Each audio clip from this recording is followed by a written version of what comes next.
Conversation's been going on for several years now, so we're down the road a bit in terms of this conversation.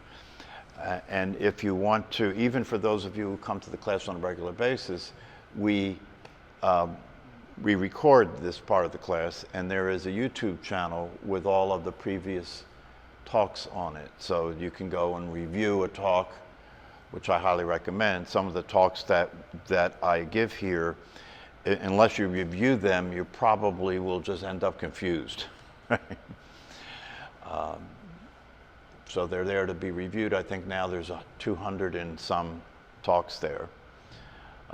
There's also 2 books that have been written since I've been teaching this class that really have come from the conversations in the class, and they're both on Amazon, so they're resources that can be used. And then there's an email list, and if you're on the email list, then you get notices about the class, or I send links out to video clips of teachers that I think are relevant to what we talk about here.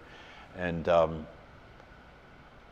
also on Wednesday at 5 p.m. in the evening, there is a Zoom meditation class that's done online. So you can attend that. If you're on the email list, every Wednesday morning I send the link out to that class. So all you have to do is go on Zoom. By now, most people know how to use Zoom. You go on Zoom and just click the link. So I just wanted to say that so everybody is aware of all that. Now, see if I understand this kind of question. Isn't it, so tell me if I'm rephrasing this correctly. Isn't it the case that it's necessary for there to be a human being to be able to appreciate awareness? Okay. Well, the answer is yes and no, right? And the reason the answer is yes and no is because when we talk about awareness in the absolute sense, these are the fundamental concepts that when you go back to these fundamental concepts, it answers questions it automatically answers questions. And the first fundamental concept is all there is awareness. First concept, all there is awareness. If that's the case, then awareness does not need to have a person be aware of it in order to appreciate it. Right. Awareness is already aware of itself, and its appreciation for itself is beyond understanding, because, you know, appreciation by definition is usually understood to be something that is subject-object. You know, you appreciate something, right? But in the absolute case of awareness, it's not necessary for it to appreciate itself, because it is itself. It's already experiencing the fulfillment of being itself. It doesn't need to appreciate anything.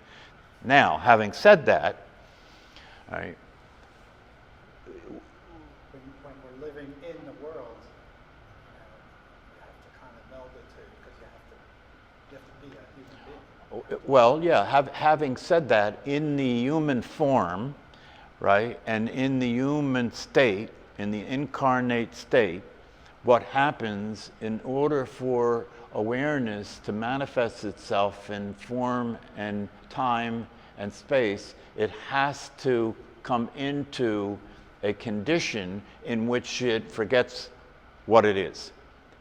And that's just necessary. You know, you can't see, if you really contemplate this, you can understand why it's necessary.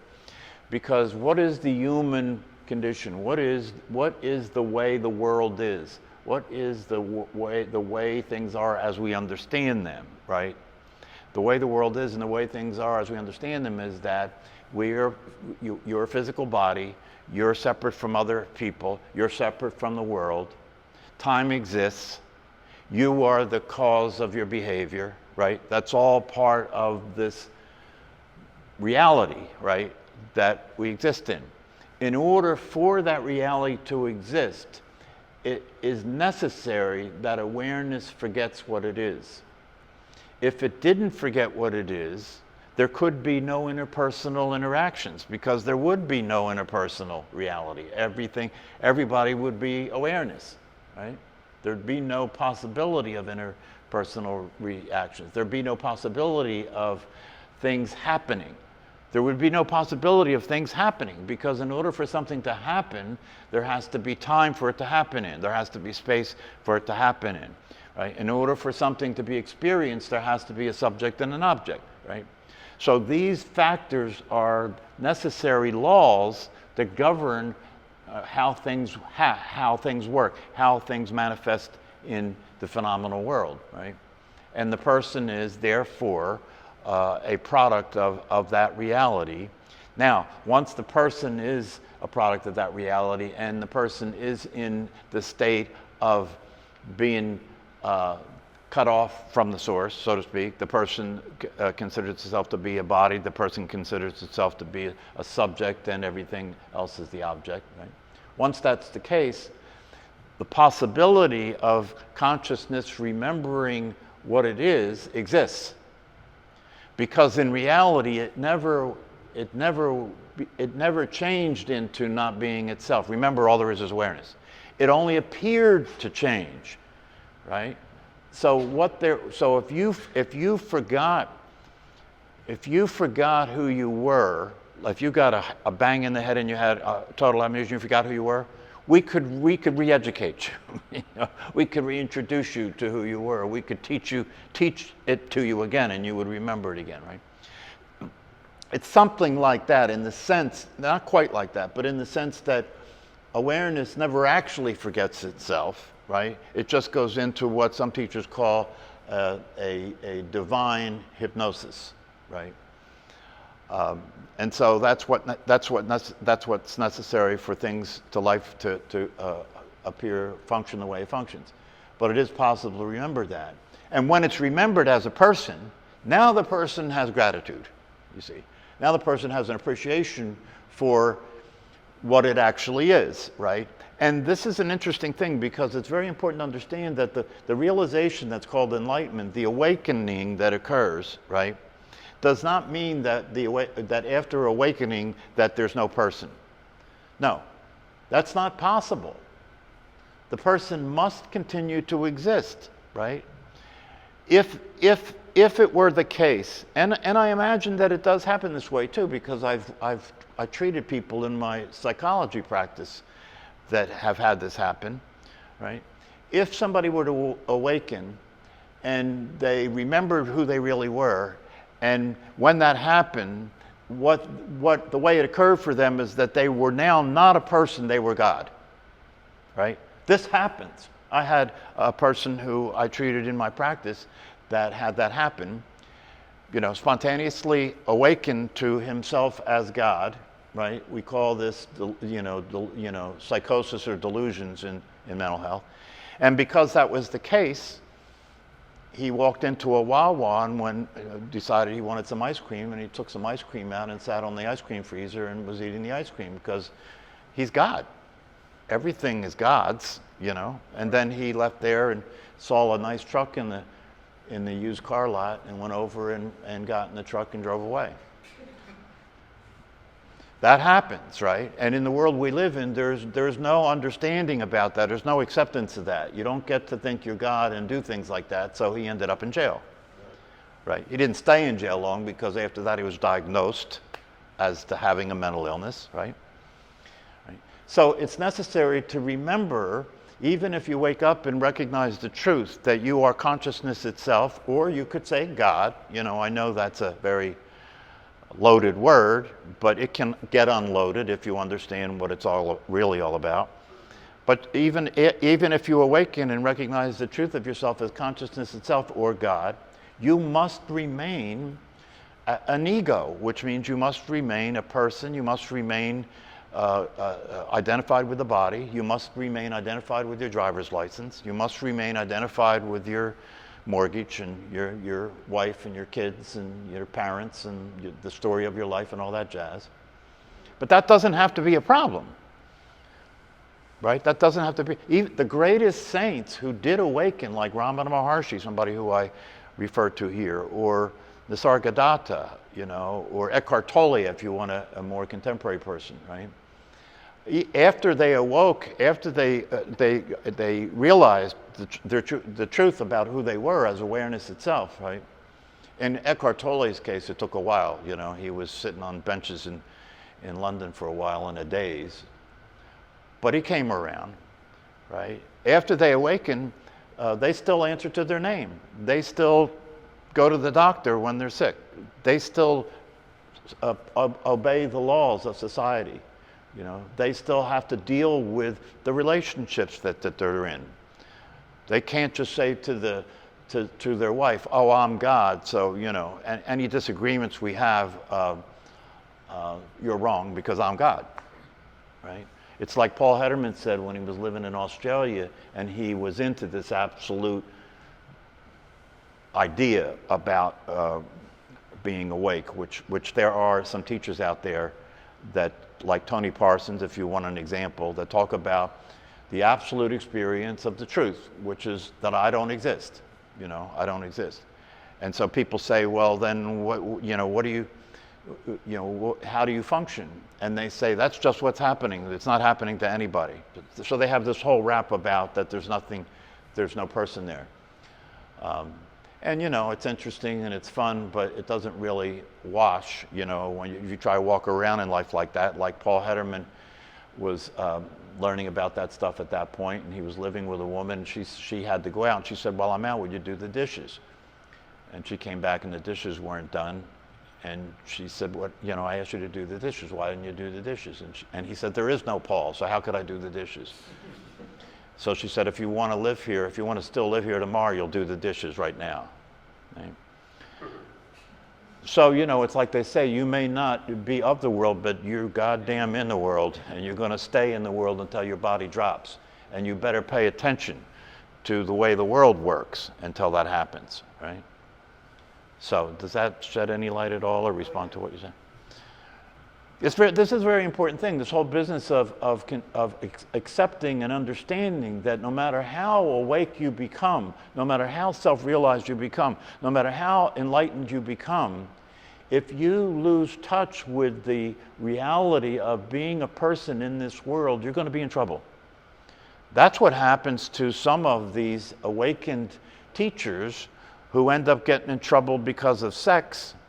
You know, there were teachers, for example, that came here from the East, you know, gurus and swamis and yogis that came here from the East.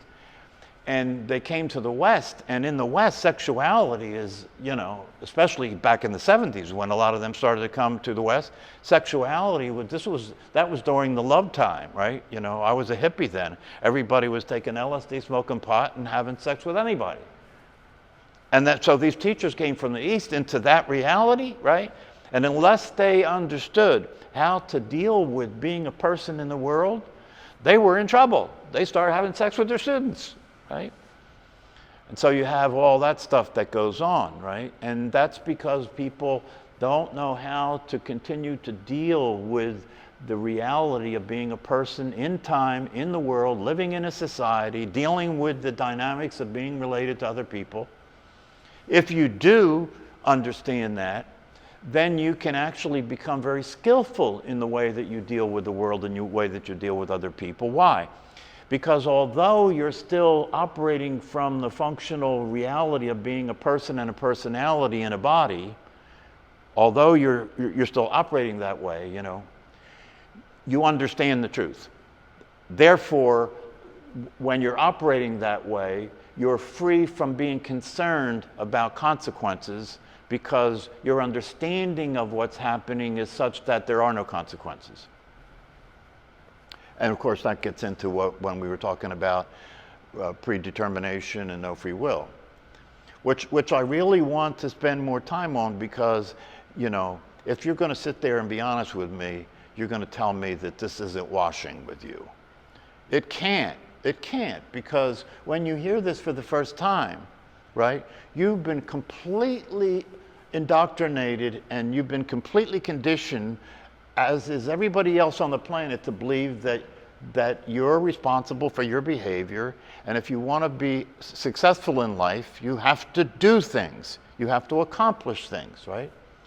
You're brought up that way in school. You're prepared in school to have a career, to earn money, to do, right? Perform, do. And so you invest all your energy into that, and you invest all your energy into being good at doing something, right? So that you can get the rewards, so you can make the money. And in this game that we're all playing in life, where these ideas about happiness continue to be in existence in spite of the evidence, right? In spite of the evidence. So everybody keeps chasing the almighty dollar. Even though the evidence is very clear, people don't want to give up the belief. You know, the evidence is clear. If you look at the people who have all the money in the world, right? I mean, if you really look at them, right? It didn't work.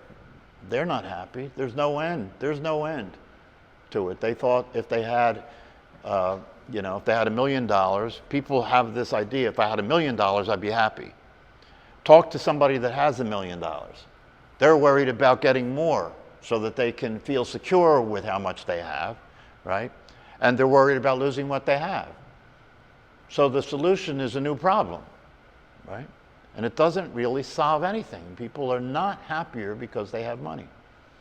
In fact, a research that was done on happiness that I mentioned before, right, where they did a survey of all the countries in the world, and the interesting thing was the happiest country in the world based on the survey of people in the country was Bangladesh. Which should not be true if money is the source of happiness, because these people did not have money. And one of the wealthiest countries in the world, this country, was 47. But you know, the evidence speaks pretty clear that this wealthiest country in the world and most powerful country in the world has the highest rate of suicide, has the highest issues with mental health, right? Has the highest issues with addiction, has the highest disparity between the rich and the poor, has the worst, and here's one that you never hear because you know the news, I don't know whether you've noticed or not, but the news that you hear is not objective. You hear the United States news, right? So you never hear this one, and that is that this country has done more destruction and murder than any other country on the planet.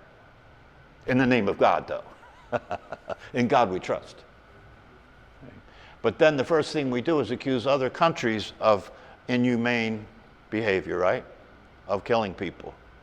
No country has done a better job than us of killing people, and no country on the planet other than us has established itself as having the weapons to destroy the entire planet. But we're the good guys. So, don't let me get too far down that road. Not everybody has a trauma. Not everybody has a trauma.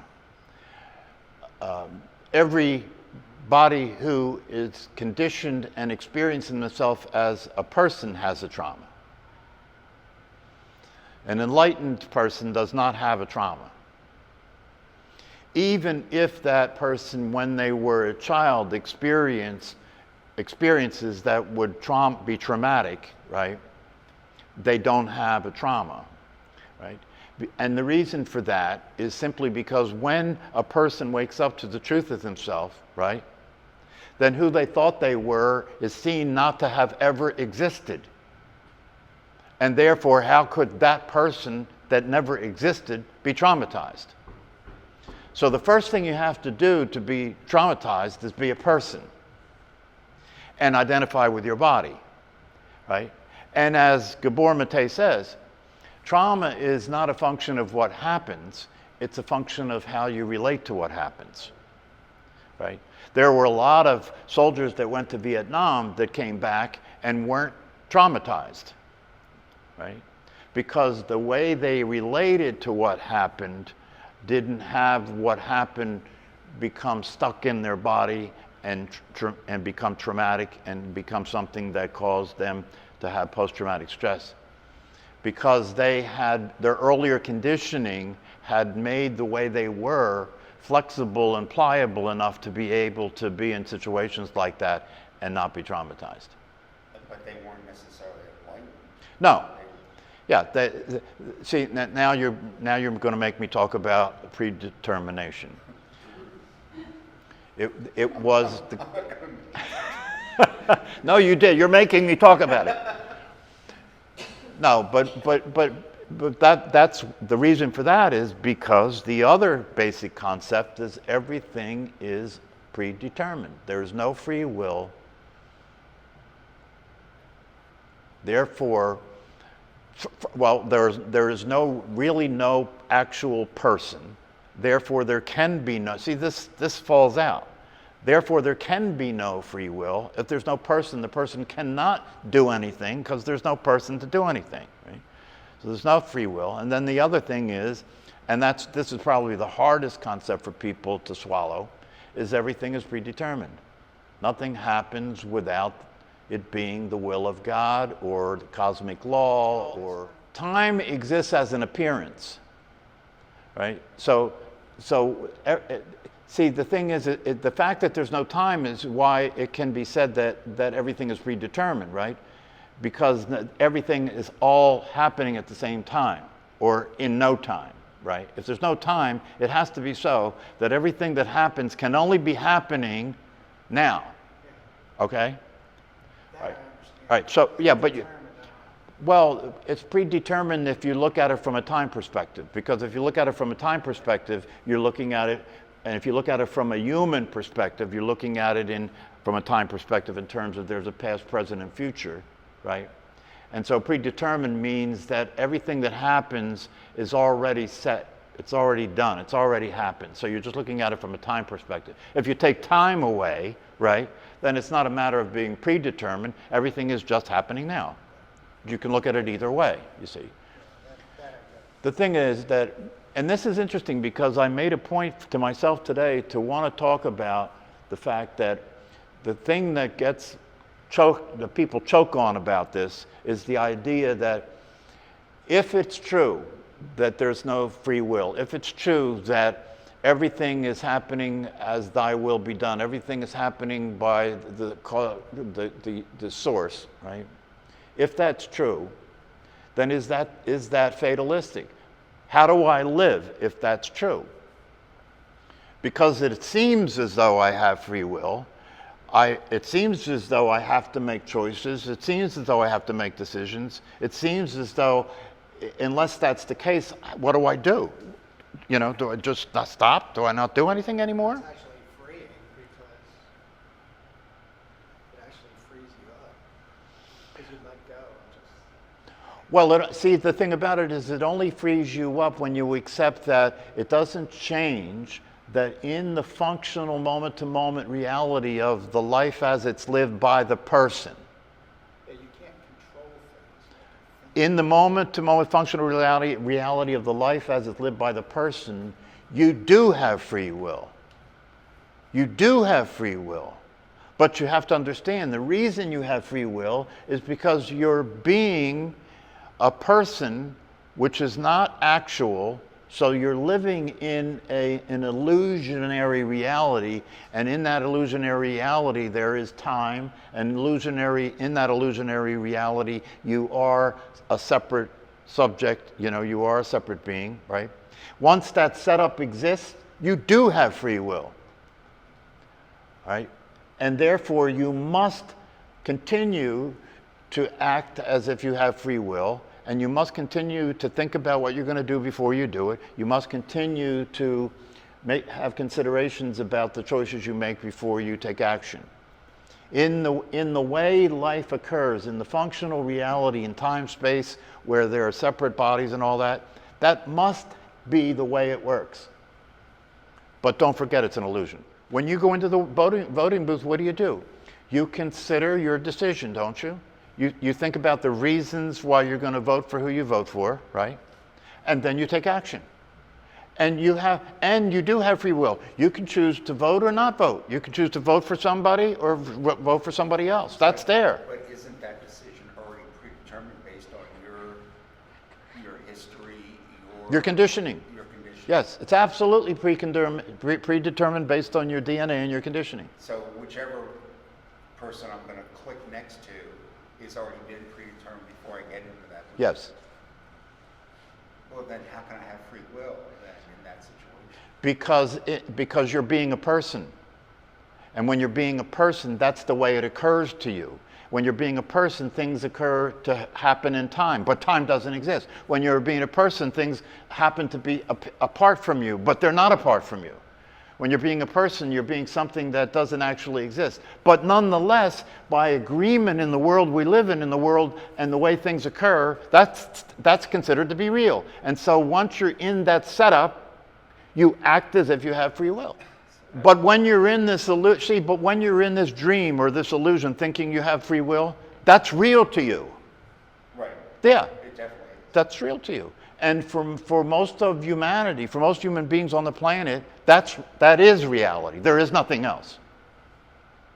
But for those who wake up and see things as they are and see what the truth is, you'll still function the exact same way, but you'll understand the truth. And that's the peace. That's the relief. Because if it's true that you have no free will and everything is self-determined, right? And you understand things will go on as they have. That's the fear people. That's the fear the ego has.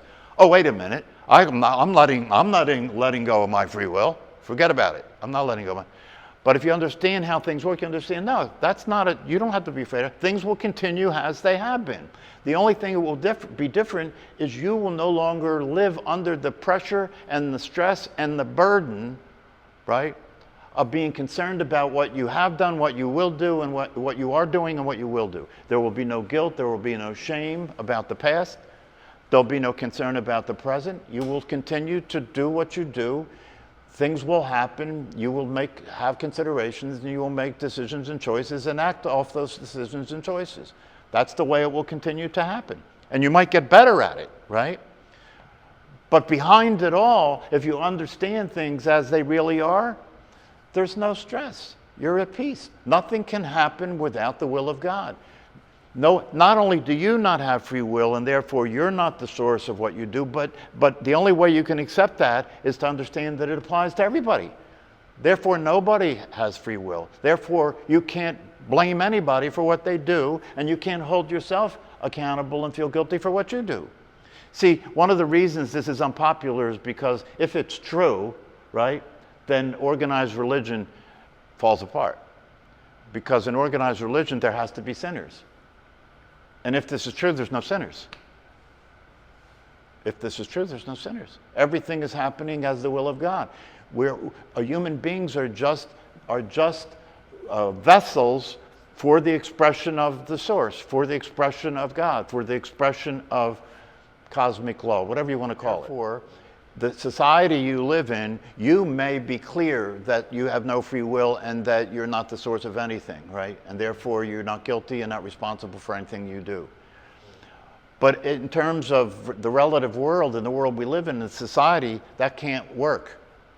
You'll be held accountable for what you do in society and be punished for what you do that doesn't go along with the law. You have God's law and you have... You have to understand, all there is God. Right. Yeah. So God created society, and God created, mind-body organisms to express God's will. It's all happening from divine will. And so, when you say fall from grace, right? The fall from grace, the way that's understood, is that you forget that you're God. You forget the truth. God forgets that God's God.